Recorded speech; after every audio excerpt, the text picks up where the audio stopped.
नमस्कार, जय हिंद। भारतीय चिकित्सा अभियान से डॉक्टर नरेंद्र जैन बात करता हूँ।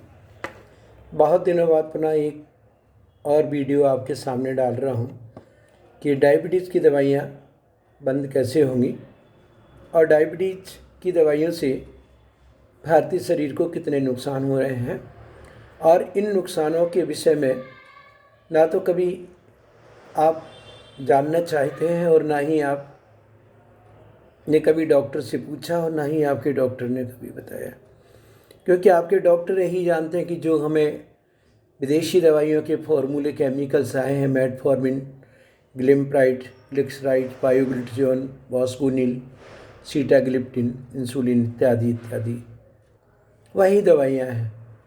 पर भारत की परंपरा में तो हजारों सालों से हमारे ग्रंथों में मधुमेह रोग के लिए, प्रमेह के 20 प्रकार के रोगों में भी अलग अलग चिकित्सा दी गई हैं।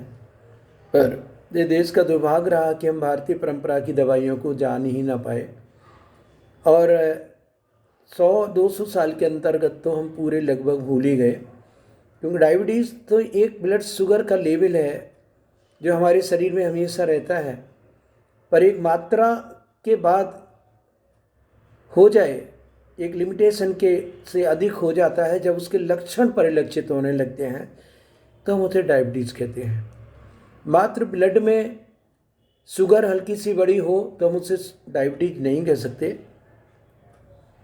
पर जब उसके लक्षण हो, जैसे अधिक भूख लगना, अधिक प्यास लगना, अधिक पेशाब लगना, ये 3 तो इसके मुख्य लक्षण हैं। इसके बाद समय के साथ साथ वजन कम होना, पेशाब में चींटी लगना या चिंटे लगना, खुजली होना, चक्कर आना, बहुत ज़्यादा कमजोरी और थकान महसूस होना, शरीर में दुबलापन होना, खाते हुए भी निर्बलता आना, ये सब लक्षण हैं डायबिटीज़ के। डायबिटीज़ में जो पूरी दुनिया में अभी दवाएं चल रही हैं, वो मुख्यतः दवाइयाँ सल्फोनर यूरिया से बनती हैं। और यूरिया आप जानते ही हैं कि यूरिया कहाँ से कैसे बनता है, और यूरिया का भारत में सबसे ज़्यादा उपयोग खेतों में होता है। वही यूरिया जो 50 रुपये 100 रुपये किलो की बोरी में भी बिकता होगा, खेत में डालते हैं, वही यूरिया या उसके डेरिवेटिव से हमारे बहुत सारी दवाइयाँ भी बनती हैं, उसी से हमारे बीपन्स भी बनते हैं, ये तो दुनिया जानती है। अभी दवाइयाँ हैं जैसे मेटफॉर्मिन है, ये सबसे मुख्य घटक आज की दवाइयों में है। चाहे मेटफॉर्मिन के साथ ग्लिम्प्राइड हो या मेटफॉर्मिन के साथ पायोग्लिटजोन हो, और आजकल तो एक एक नहीं, एक कुछ ही वर्ष पहले अभी मेटफॉर्मिन अकेला चलता था, ग्लिम्प्राइड अलग चलता था, वॉस्कोनिल अलग चलता था, पायोग्लिटजोन अलग चलता था, पर अब सब कॉम्बी पैक आ गए हैं। क्योंकि एक दवाई से शुगर कंट्रोल नहीं हो रही है, तो अब एक में 2 दवाइयाँ, 2 में 3 दवाइयाँ, और उसके बावजूद भी इंसुलिन। मैं चूँकि काफ़ी दिनों से भोपाल जैसे बड़े शहर में प्रैक्टिस कर रहा हूँ, पर मैंने ये देखा है कि आदमी मेटफॉर्मिन से चालू होता है और अंत में सीटाग्लिप्टिन, इटाग्लिप्टिन या जो भी अभी नए नए गैमाफ्लोजिन वगैरह नए नए केमिकल्स आ रहे हैं, और उसके बाद भी इंसुलिन पे आ जाता है। तो इन दवाइयों की उपयोगिता कहाँ रही? यदि हमारी ये औषधियाँ होती तो ये दवाइयाँ तो धीरे धीरे कम होनी चाहिए थी या बंदी हो जानी चाहिए थी, पर ये दवाइयाँ कम नहीं हुई। आप देखिए, आप यदि आपको डायबिटीज़ है, आपके परिजन को किसी को डायबिटीज़ है, तो आप देखेंगे कि पहले मात्र मेटफॉर्मिन 500 गोली थी, पर उसके खाते खाते भी शुगर बढ़ गई, तो डॉक्टर ने आपको जो है 2 या 4 गोली यानी डबल कर दी। जब उसके बावजूद भी आपकी शुगर कंट्रोल नहीं हुई, तो मैनेजमेंट ट्रीटमेंट बहुत अच्छा चल रहा है कि एक गोली खाना खाने के पहले देना है, एक दोपहर में लेना है, रात को सोने के पहले लेना, जो फास्टिंग शुगर को कंट्रोल करेगी, कोई पोस्ट मील को कंट्रोल करेगी। तो ये मैनेजमेंट आखिर कब तक करेंगे? क्योंकि आप जो शुगर की गोलियां खा रहे हैं, कभी आपने सोचा कि हमने कोई एक्सरसाइज नहीं की, योगा नहीं किया, डाइट कंट्रोल नहीं किया, कुछ नहीं किया, तो ये शुगर आपके ब्लड से गई कहाँ? सीरम ग्लूकोज आपका कम कैसे हुआ? तो क्या ऐसा तो नहीं कि ये जो केमिकल्स हैं, जो सल्फोनल यूरिया हैं, ये जो और भी पायोग्लिटजोन है, वॉस्कोनिल वगैरह हैं, क्या इन दवाइयों ने आपकी शुगर को बॉडी के किसी और अलाइनमेंट यानी कोलेस्ट्रॉल वगैरह में तो नहीं बदल दिया? शायद यही होता है। इसी कारण से आपको लगता है कि हमें शुगर कम हो गई, हमारी शुगर कंट्रोल हो गई, पर ये शुगर कहीं ना कहीं आपकी बॉडी में है और दूसरे केमिकल्स के रूप में ये डिपॉजिट हो रही, उसी को आगे जाके हम बोलते हैं कि हमको डायबिटीज़ थी तो हमारे गुर्दे खराब हो गए। ऐसा तो नहीं कोई एसिड ने जाके किडनी के नेफ्रॉन्स को झुलसाया हो, वहाँ सोडियम पोटेशियम का आयोजनाइजेशन कम ज़्यादा किया हो, इससे हमारी किडनी डैमेज हुई। ऐसा तो नहीं है शुगर आपके कोरोनरी आर्टरीज में जाके कोलेस्ट्रॉल के रूप में डिपॉजिट हुई और डॉक्टर ने कहा जब अटैक आएगा आपको शुगर थी। कहीं भुलावा तो नहीं है? क्योंकि इन सभी थ्योरियों पर अब विश्वास नहीं होता। भारतीय चिकित्सा अभियान किसी चीज़ का विरोध तो नहीं कर सकता, पर आपको विकल्प जरूर दे सकता है। क्योंकि अभी कभी आप मेटफॉर्मिन या ग्लिम्प्राइड या वॉस्कोनिल पाइरोकोडोन, सीटाग्लिप्टिन, टैगलिप्टिन या जो भी नए केमिकल्स आ रहे हैं, एक बार इसको खा के देखना। तो ये bitter to bitter to bitter यानी कड़वे से कड़वे, कड़वे से कड़वे बनते चले जाएंगे। जबकि हमारे भारतीय चिकित्सा में पहले से ही जितनी कड़वी चीज़ें हैं, चाहे वो गुड़मार हो, विजयसार हो, चाहे जामुन हो, या हमारे कुटकी हो, चरायता हो, नीम हो, या जितनी भी कड़वी चीज़ें हैं वो सब शुगर को कम करती हैं, यानी मधुमेह को कम करती हैं। क्योंकि आयुर्वेद में जो रस चिकित्सा है, इसे मधुर, अम्ल, लवण, अम्ल और कटु तिक्त कषाय।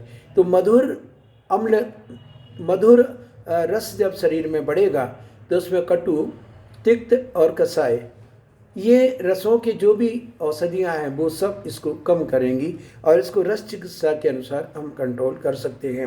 वो यही फॉर्मूला तो एलोपैथिक में सूट होता है। वो कहते हैं कि हम पैंक्रियाज के बीटा सेल्स से जो है वो इंसुलिन उसको स्रावित कराते हैं, पर कब तक कराएंगे? उसको एक्टिवेट होना चाहिए, एक्टिवेट नहीं होती। जबकि आयुर्वेद की दवाइयों के बहुत सारे फॉर्मूले हैं, बसंत कुसुमाकर है, प्रमेय गजकेसरी है, प्रमेयांतग्रस है, मधुनाशक, बहुत सारे योग हैं, एक नहीं, अलग अलग जैन आचार्यों ने, आयुर्वेदाचार्यों ने, जैनाचार्यों ने और हमारे विद्वानों ने समय समय पर अलग अलग योग बनाए हैं, जो रस रसायन से भी बने हैं और काष्ठ औषधियों से भी बने हैं। मैं किसी चिकित्सा पद्धति की, किसी दवाई का विरोध नहीं कर रहा हूँ, पर भारतीय होने के कारण से भारतीय व्यक्तियों से निवेदन करता हूँ कि भारत में मधुमेह की बहुत सारी दवाइयाँ हैं और उनको यदि आप लेते हैं, क्योंकि आपको कंट्रोल ही करना है, आप ठीक तो नहीं हो रहे ना, और आपके दिन प्रतिदिन दवाइयाँ बढ़ती आती हैं। यदि आपको लेना ही है तो आप भारतीय परंपरा की दवाइयाँ लें, आप मैनेज रहेंगे। पर इन दवाइयों से आपके शरीर के कोई भी वाइटल ऑर्गन्स कभी डैमेज नहीं होंगे। जबकि ये जो मॉडर्न मेडिसिन है, इनमें खुद ही लिखा हुआ है, ये मैं नहीं कह रहा हूँ, आप नेट में पढ़िए या हमारे जो मेडिकल जर्नल्स आते हैं, पत्रिकाएँ आती हैं, बुक्स हैं, या हमारी जो फार्मेकोलॉजी है उसमें आप खुद पढ़ सकते हैं कि इन सभी दवाइयों के क्या क्या नुकसान हैं। और आगे तो ये भी पता नहीं चलने वाला कि इन दवाइयों का अंत कहाँ होगा, क्योंकि एक दवाई के साथ अब तीन तीन दवाइयाँ चल रही हैं, इंसुलिन चल रहा है, उसके बाद भी कंट्रोल नहीं है। पर हम भारतीय चिकित्सा पद्धति, भारतीय चिकित्सा के आधार पर इनको बिल्कुल कंट्रोल करती हैं, ठीक भी करती हैं और मैनेजमेंट भी करती हैं। ऐसे सैकड़ों लोग हमारे पास हैं, इनकी अंग्रेजी दवाइयाँ बंद हो गई हैं और भारतीय दवाइयों से वो मैनेजमेंट है। उसमें एक्यूपंक्चर भी एक हमारी थ्योरी है, जिससे हम पैंक्रियाज को स्टिमुलेट करते हैं और जब पैंक्रियाज में पावर देते हैं तो नो डाउट बीटा सेल्स वहाँ से इंसुलिन स्रावित करने लगती हैं। साथ में प्राणायाम, व्यायाम है, एक्सरसाइजेज है, मॉर्निंग वॉक, इवनिंग वॉक, और जिन दवाइयों से सीधा ग्लूकोज लेवल बढ़ता है, जिन औषधियों से, उन औषधियों पे भी हमको कंट्रोल करना पड़ता है, बंद करनी पड़ती हैं। और आप तो माने या ना माने, पर आज की डेट में ड्रग इंड्यूस मतलब डायबिटीज़ भी बहुत ज़्यादा हो रही है, क्योंकि इंग्लिश मेडिकल सिस्टम में स्टेरॉइड एक मेन घटक है। यदि स्टेरॉइड को अलग कर दिया जाए तो ये चिकित्सा पद्धति बौनी हो जाएगी, लंगड़ी हो जाएगी।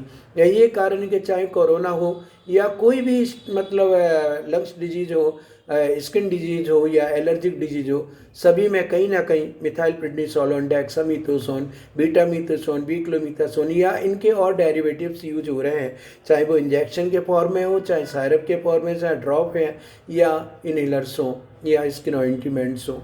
कभी आपने सोचा ही नहीं कि हमारे देश के साथ, हमारे देश में तो बहुत सारी औषधियाँ थी पर हमने कभी उनका उपयोग नहीं किया। आइए, इतना सरल नहीं है इन दवाइयों को बंद कराना। हम पहले दिन से दवाइयों को जस्ट ऑफ कर देते हैं और 1 महीने के बाद उसको अल्टरनेटिव करते हैं, फिर 2 महीने बाद उसको वीकली देते हैं और आपका शुगर लेवल देखते चले जाते हैं। यदि हमें कहीं लगता है कि आपका शुगर लेवल कंट्रोल नहीं हो रहा है तो हम अपनी औषधियों की डोज को बढ़ाते हैं। हमारी औषधियों का भी जो योग है, 5 से 6 प्रकार की दवाइयाँ रहती हैं, वो अलग अलग व्यक्ति में अलग अलग हो सकती हैं। क्योंकि मेरा ये मानना है कि हर व्यक्ति की प्रकृति अलग होती है, हर व्यक्ति की अवस्था अलग होती है, उसकी वय अलग होती है, उसकी देश काल परिस्थिति अलग होती हैं, तो सबको इलाज एक सा कैसे हो सकता है। ये मेरा करीब 35-40 साल का अनुभव बता रहा है कि मुझे अलग अलग व्यक्तियों में भी अलग अलग दवाइयाँ देनी पड़ती हैं और वो वाकई में बहुत अच्छे हैं। ऐसे सैकड़ों लोग हैं जिनकी डायबिटीज बिल्कुल कंट्रोल है, कहीं से भी उनको ना मेटफॉर्मिन के जो कॉम्प्लिकेशन है उनके लक्षण आए, ना ग्लिम्प्राइड के, ना पाइग्लूटाथोन के, ना वॉस्कोनिल के, क्योंकि बहुत सारी ऐसोदियाँ हैं जिनसे पैंक्रियास के कैंसर तक होते हैं। और आए दिन पेपरों में भी आया है, कोर्ट में भी डॉक्टर गए हैं, पर धीरे धीरे ये बड़ी चिकित्सा कंपनियां जो हैं, औषधि कंपनियां हैं, मैन्युफैक्चरर ने इनको फिर से इम्प्लीमेंट करवा लेते हैं। और ये दुख है कि हमारी गवर्नमेंट तो कुछ जानती नहीं, गवर्नमेंट कोई एंडोक्राइनोलॉजिस्ट होती नहीं है। तो अब जो डिग्रियां बन गई हैं MD DM, इन पे ही पूरा देश विश्वास करता है। पर जितने भी भारत के DM हैं या एंडोक्राइनोलॉजिस्ट हैं, उनसे मेरा एक आत्मीय निवेदन है कि भारतीय दवाइयों को प्राथमिकता दें, क्योंकि देश हमारा है और देश के लोग भी हमारे अपने ही हैं। यदि इन दवाइयों की अपेक्षा हम भारत की दवाइयों का उपयोग करेंगे तो उनको आने वाली ज़िंदगी में बहुत ज़्यादा परेशानी नहीं होगी और वो वाइटल ऑर्गन्स के फेल्यूर से बच जाएंगे। लीवर फेल है, हार्ट फेल है, किडनी फेल है, और भी बॉडी में विटामिन B12, विटामिन D की डिफिशेंसी होना, इन सब दवाइयों में लिखा है। बहुत सारी केमिकल्स जो एसिडिटी और पूरी इंटेस्टाइन फ्लोरा को ही ख़राब करते रहते हैं और व्यक्ति के दिमाग में ये धारणा हो गई कि मुझे डायबिटीज़ है, मुझे डायबिटीज़ है, मुझे डायबिटीज़ के कारण से ऐसा हो रहा है। तो मेरे आत्मीय निवेदन है, भारतीय चिकित्सा अभियान से डॉक्टर नरेंद्र जैन बात करता हूँ, कि एक बार संपर्क करें। संपर्क करने के लिए भोपाल में मेरा सेंटर है, Guru Chhaya medical centre, 120 Marwari road, Bhopal, जहाँ मैं प्रतिदिन दोपहर में 1 से 4, रात को 8 से 10 बैठता हूँ।